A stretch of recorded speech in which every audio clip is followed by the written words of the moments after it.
Well, hello, and welcome to this video clip about restarting in-person worship right here at 263. My name is Terry, and I'm one of the pastors here at Alive Ministries, and on behalf of the leadership for Alive in Jenison, I want to thank you. I want to thank you for your patience and understanding during this global pandemic.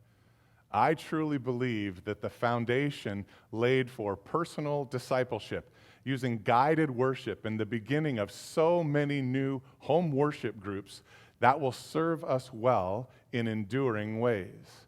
Regardless of the weather or the flu season or another pandemic or even another shutdown, online ministry for Alive will help resource and guide each person and each family for the pursuit of holiness in a deep and personal relationship with God. So thank you. Thank you for being the church, for shining the light into each household and neighborhood and community. Thank you for taking up the reins and driving deep discipleship with your people. We long to be together in worship, don't we? I mean, I can feel it, and I know you can too. And we will be in the context of a new normal where all of our same goals and mission remain, bringing life into our communities. As we add in-person worship to the foundational current practice of home worship groups along with guided worship, that's Alive's primary strategy. It's a lot like building a house. First, you start with building a good foundation. If it's not a good foundation, you just won't spend a lot of time there. And it has to be good, because on that day that you drive home and you can see your foundation because your house fell over, that's a bad day. Our strategy was to build a durable foundation that regardless of the season and weather, it will remain for us. So now we're going to roll out worship, limited group for worship. You may be spending more time in home worship groups. Nearly 25% of Alive Ministry members already are, and according to the survey, another 60% are looking forward to it with just a little help to either be resourced or be introduced to some new friends. This is simply awesome. The home worship groups and small groups using guided worship are foundational for transformation. So let's talk about restarting in-person worship. Just a couple of things: the plan, the values, a couple of survey points, and then a couple ministry updates. Right here on the screen, you can see the 4-step plan that was put together a while back, and we're implementing that plan, now getting ready to move into step 3, which is limited-sized indoor gatherings. Our target date is July 19. That will be our first in-person simulcast service. We're working hard to do that simultaneously, to have the mix for the audio and video right here in this room, as well as a remote control board that will put together another mix to send that out broadcast on YouTube. We can't do those same things off of one board, so we're working hard to put that together. And it will be a little different when we're back in this room. Halftime will be a little different, singing might be a little different, socializing might be, but we're going to start.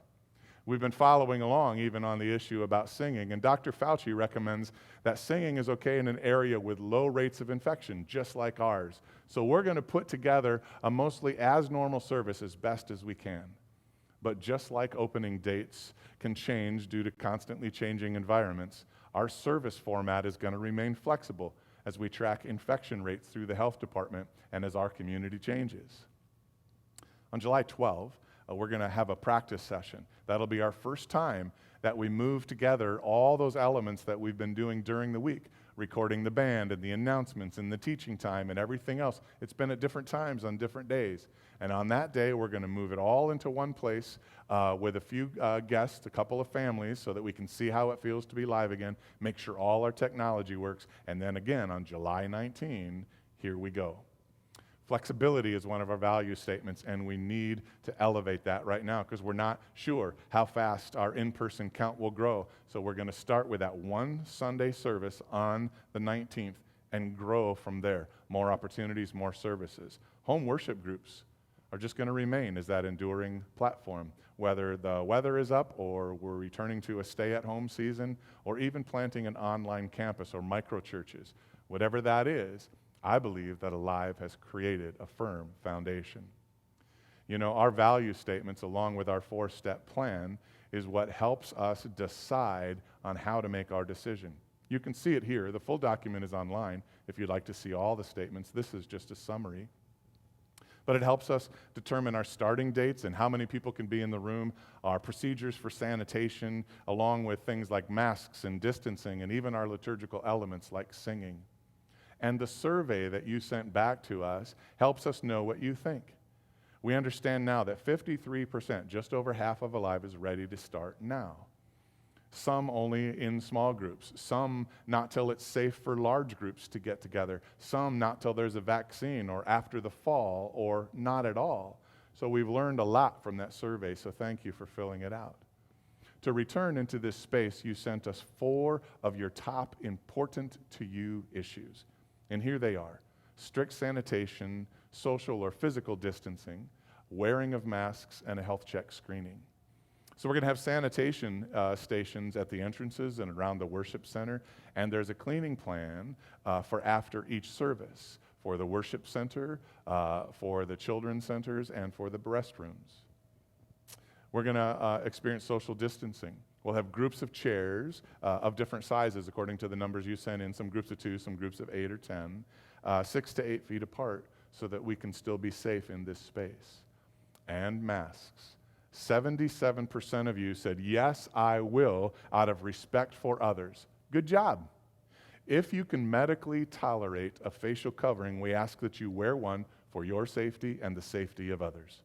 Our values raise this expectation, putting the protection of others ahead of ourselves. If you don't have one, they'll be available for you at the entrance. And we have those 5 health check points. In fact, here's an image of what that looks like. I captured this from our website. At the entrances and online, you'll be able to see these 5 points. That if in the last 24 hours you've had symptoms like a temperature of 100.4 or greater, or in the past 14 days if you've been in contact with someone who's COVID-19 positive or traveled in a way the CDC says is high risk, or if you've been quarantined, then please stay at home. That foundational guided worship format will work for you there. And 92% of you said yes to using an RSVP system. Thank you for that. I appreciate your willingness. Somehow we're going to figure out which weekends, who will be here in those limited size groups, because our space, you know our space, it has capacity for about 25% of a regular weekend occupancy that we have here. So how do we do that with distancing? We're going to start with that RSVP system and see how it goes. And the CDC says that we should let you know if someone in your worship service tests positive for COVID-19. So we can do that if we have your email, if we have that RSVP list. If we don't have your email, maybe you won't get that invitation in the mail or whatever. So do that on our webpage. You can do it right now, today. Go to the resource tab and scroll down to the Pulse, and you can put it in right there. You can subscribe and get all that information. Just a couple of updates about our ministries, and then I'll be done. Our cafe is closed for now. We're working on a system of a no-touch plan to distribute some coffee and some other things, so we'll keep you posted as soon as that's ready. You're welcome to bring coffee with you to worship when you're here, though. For our Kids Alive and our nursery, we have a new model Kids Alive that will restart when school starts. And our nursery will restart when restrictions are reduced, like when daycares can start up again. Then our nursery will start. And beginning right on July 19, we're going to offer 2 baby break rooms for the parents. One will have a live stream of the service that's happening here in the worship center, and 2 of our small classrooms will be available for nursing mothers. As always, our resources for Kids Alive and children continue to be available online.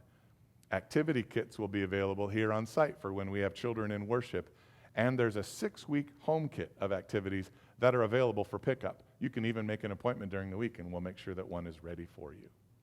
Our plan is to do a walkthrough video once we have that whole logistic system set up at the front door and the tape on the floor and the groupings of the chairs and all that. And we'll make that video and send it out to you so you can have a visual experience of what it's like to walk into this space before the Sunday that you gather here for worship.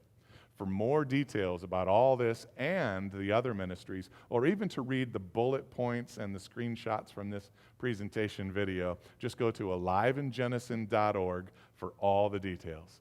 Anyway, thanks again for watching. I look forward to seeing your beautiful face real soon in work.